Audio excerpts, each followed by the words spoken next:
What's up? What's up? Excuse me. We must be live. You know why? Because this sure ain't Memorex. Greetings, my people. What's up? Once again, this is Fair None. Sunday morning, uh, October 28th. It's now 10:01 or 10 something a.m. Hi, whoever that is. Let's see who that is. Ross Rebel. Greetings. What's up?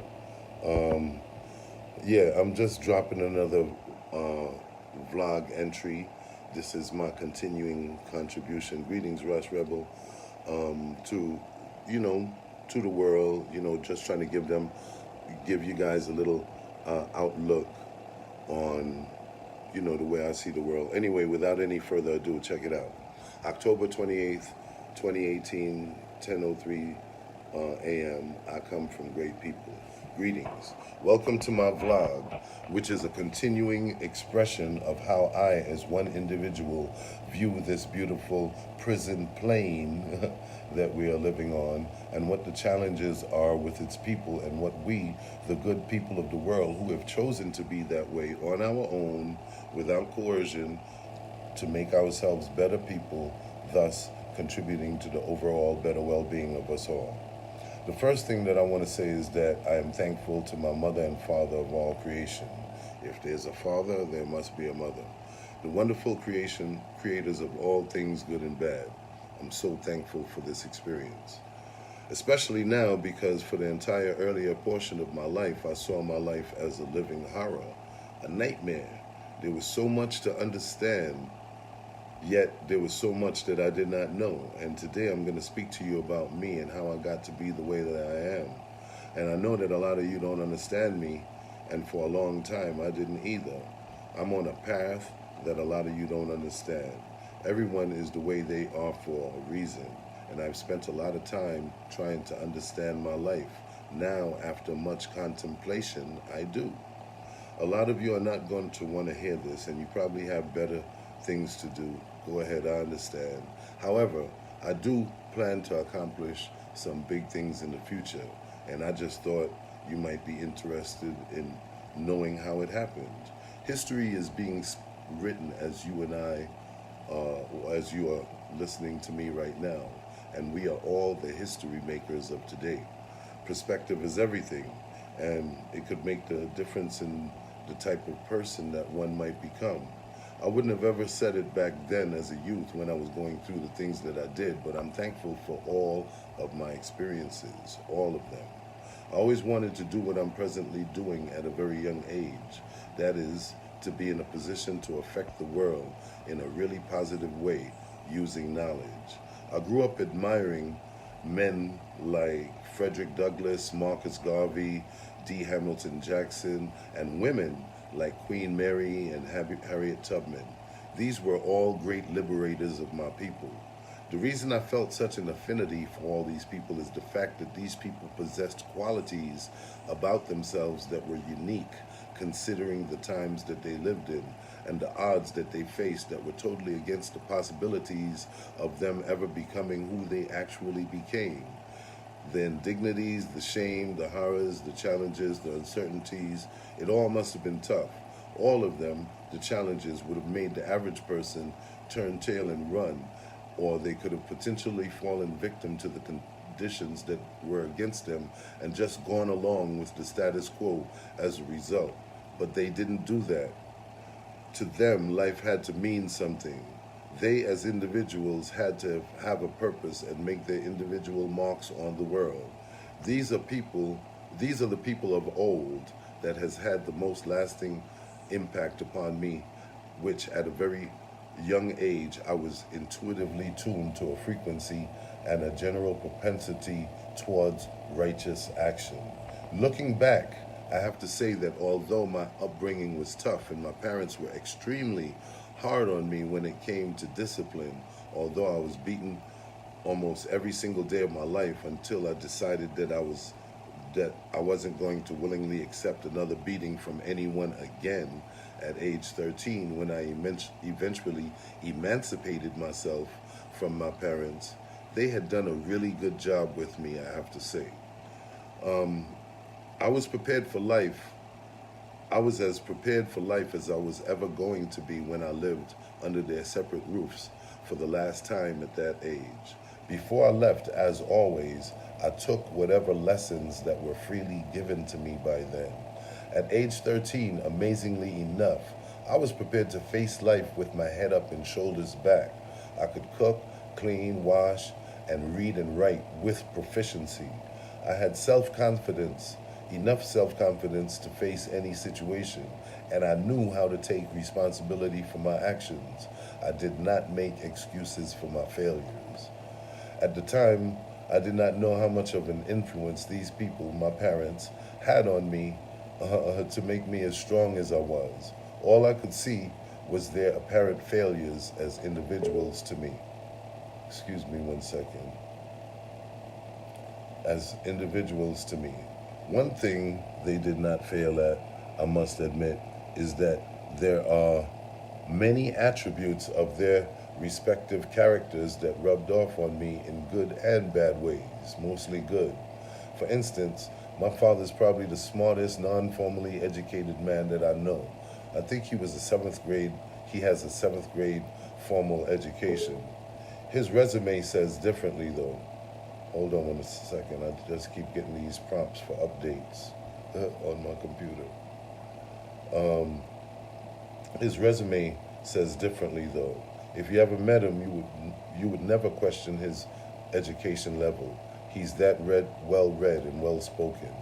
I'm not sure if I've ever met an individual that I personally know that has ever exuded and was brimming with so much self-confidence. That was my role model.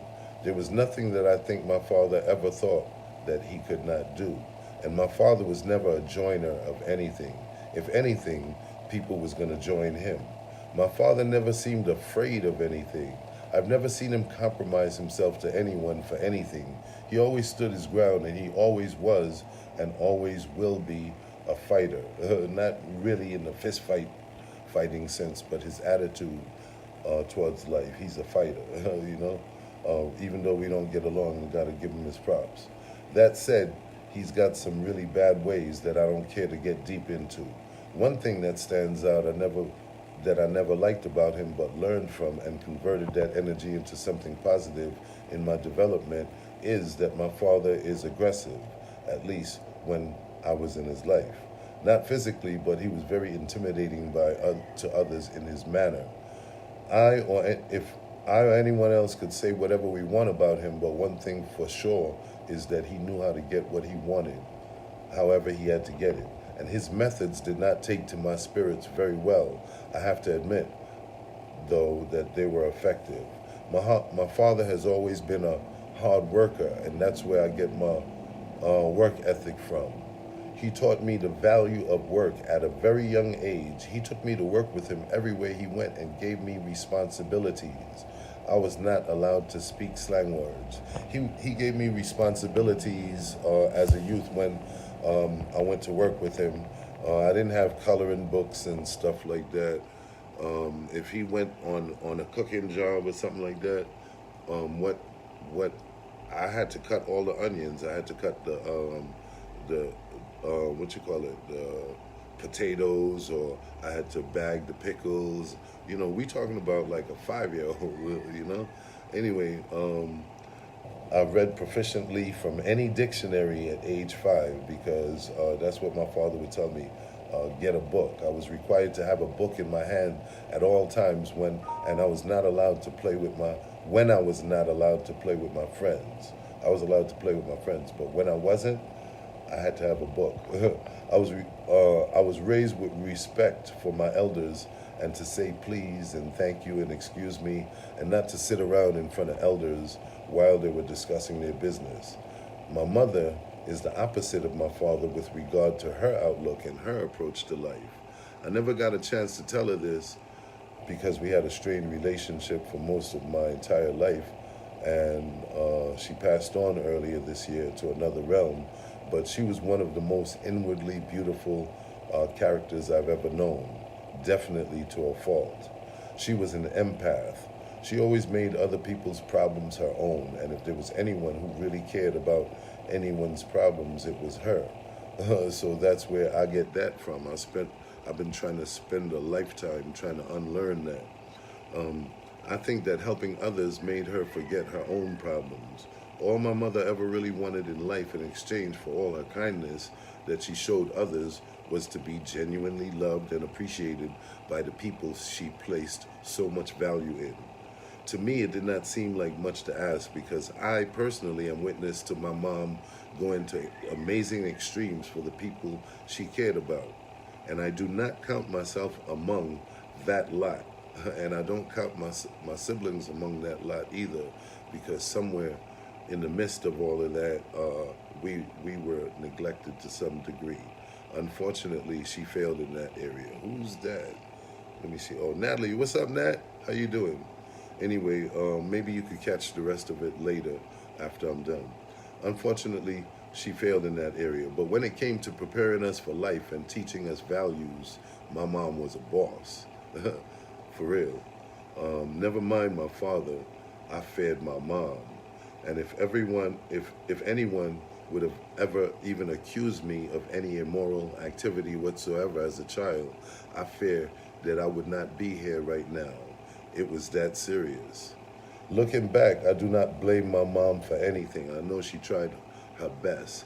I'm a man now, and I thank goodness I survived. I know my mom loved me. She just had a funny way of showing it. She was raised in exactly the same way I was. Good morning, Nat. Hi. She did not know any better. However, there's no doubt as to the residual effectiveness of her action, to which in my later years I could say that looking back, I am grateful for every single savage beating I ever received from her. If for no other reason, whatever I was being beaten for at the time got me to thinking. I became a thinker. I associated messing up with some type of negative consequence throughout life, so she didn't even have to be there. Those early beatings guided me my entire life. Sadly, I feel that I may have turned out a lot differently without them, which is good, because if you guys really knew my background, you would know that my life was supposed to turn out way differently than it did. I believe that it did not because of my earthly mom, because of those beatings. Anyway, and she had to teach me how to be a man because my father wasn't always there.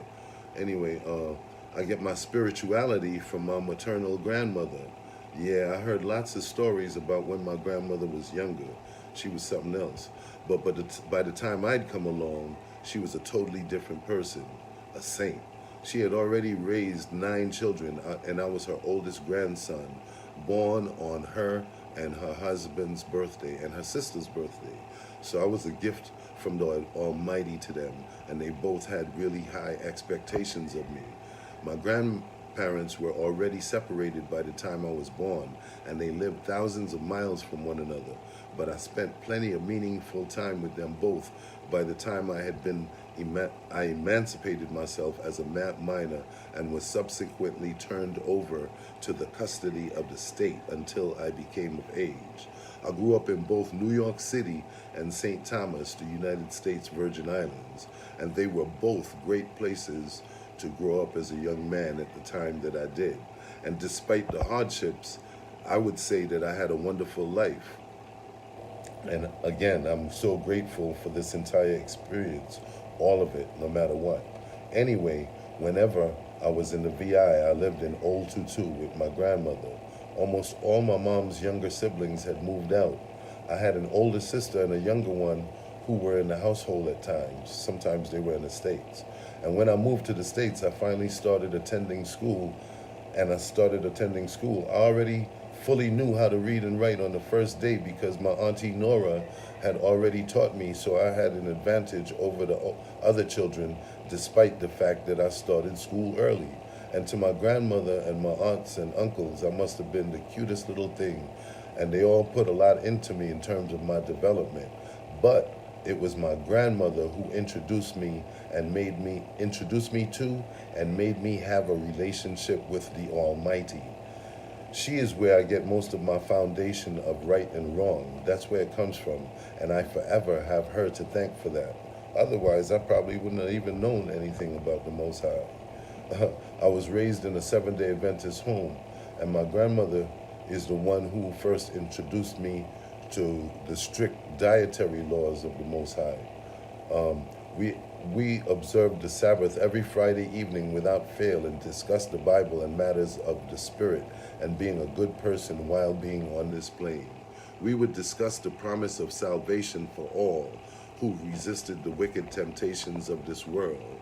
We would discuss what those temptations are at length. The best, the best part of my grandmother and who she was her commitment to Jesus and righteousness. My granny was steadfast and determined to get to heaven, and she wanted everyone she loved to get there with her. And I guess that's where I get all of that with my little revolutionary and resolutionary vibe. You know what I'm saying? Not trying to get to heaven or nothing like that, but just wanting to live in a better world and wanting everybody, you know, within the sound of my influence or the sphere of my influence to be the best that they could be, because that's all I'm trying to be. In my later years and throughout, I'm not trying to get to heaven, and I'm not committed to anyone in particular per se. However, the concept of clinging to what is right did rub off on me. I have my grandmother to thank for that. My grandmother is responsible for my entrepreneurial mindset. I don't work for nobody. Granny was a businesswoman. She retired from government work, but long before she had ever done that, she always had her own hustle. She was infamously known as the candy woman of Old Tutu. Anyone from anywhere could come to our home within reasonable hours and get a candy ranging from gum and lollipops to stickers and coconut long boys. We had Vitamalts and specials. We had Marby, ginger beer, pates, carrot cakes. I could go on and on. She helped give me an alternative to offering myself up to the streets as a way of earning money and supporting myself. Because of this, and because of my father, had me working since I was 5 years old when I was with him, I would say that I was given a chance when others around me didn't. So that's why I'm not so judgmental of all those young people that I see on the streets trying to earn a living and make it in whatever way they can. They are a product of their environment and what they've been exposed to. They've had very limited role models, at least not in the way that I did. So even though things was really rough for me, they might have had both parents or whatever. I was given this, you know, and I was shown that by a lot of people. Anyway, so I did have role models, I just couldn't see it. I used to walk around feeling sorry for myself, wondering why everything didn't seem to go right for me in life. A lot of that was my own doing because I wasn't paying attention to the lessons. To me, it seemed as though I was being punished for something that I did not do. Little did I know that this was training for me all along. Although I come from great people, and one way or another, they gave me a great foundation in life to be the man that I am today. Nothing tops the list in terms of recalling the greatest influences in my life to be a better person, like the birth of my two children. First Danielle and now Everett. They are my why.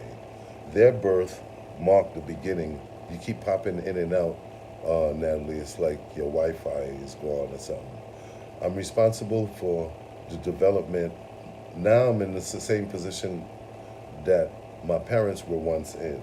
Now I'm responsible for the development of two young souls that were either going to contribute to the well-being of everyone on the plane, notice I said plane, or be a liability to it. I knew that it would all depend on the quality of the experiences that their mother and I had given them. So I knew that regardless of whatever problems I was personally having, I had to get it together for their sake. And I knew that I was ill-equipped to do the job. Yeah, I see you. It was scary to me And I was only 33 when my daughter was born. And in my opinion, practically speaking, I wasn't even a man yet, not a real man. And I say this because I had not yet understood the responsibility in the way that I needed to, not the way that I understand it today. I did not understand love the way I really needed to. It was then that I began to understand that I would be held to the same standard that I held my parents to when I was a child. This scared me a lot because I talked a lot of crap about my parents as a child, not even realizing that one day I would have children too. So, in other words, I was scared into becoming a good dad. I wasn't going to have that on my hands, on my head.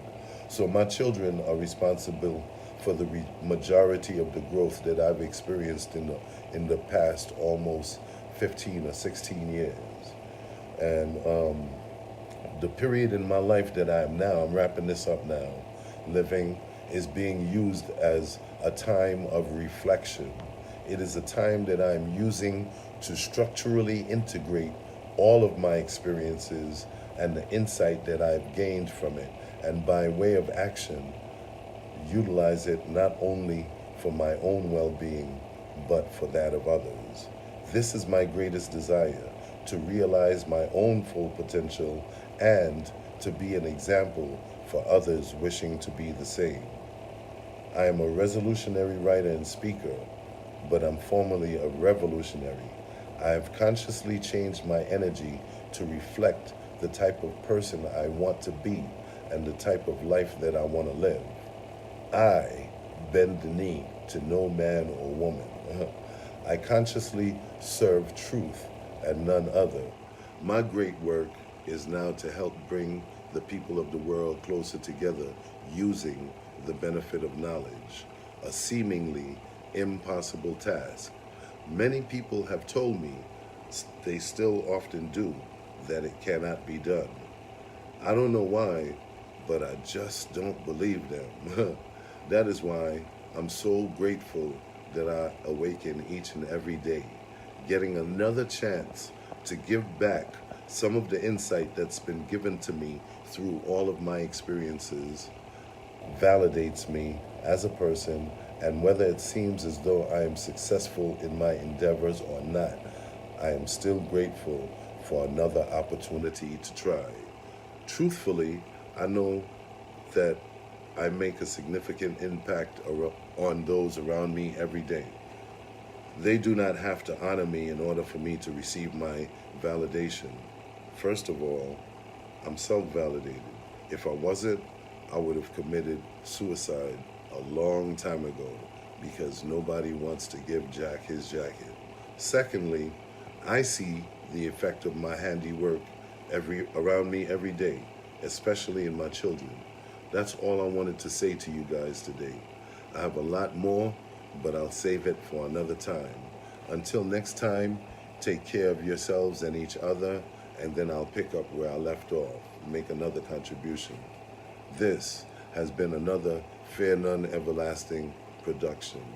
The president, founder, and only member of the Universal Intelligence Agency, a one-man organization, and forever it is my intention for it to remain that way. Until next time, take care of yourselves and each other, and as always, I'll leave you with these words. Right on to the real and death to the fakers. Justify your existence or die like a punk. Let the healing begin. It's a wrap, and I'm out. 1. Thank you for listening. Bye-bye. Have a wonderful day.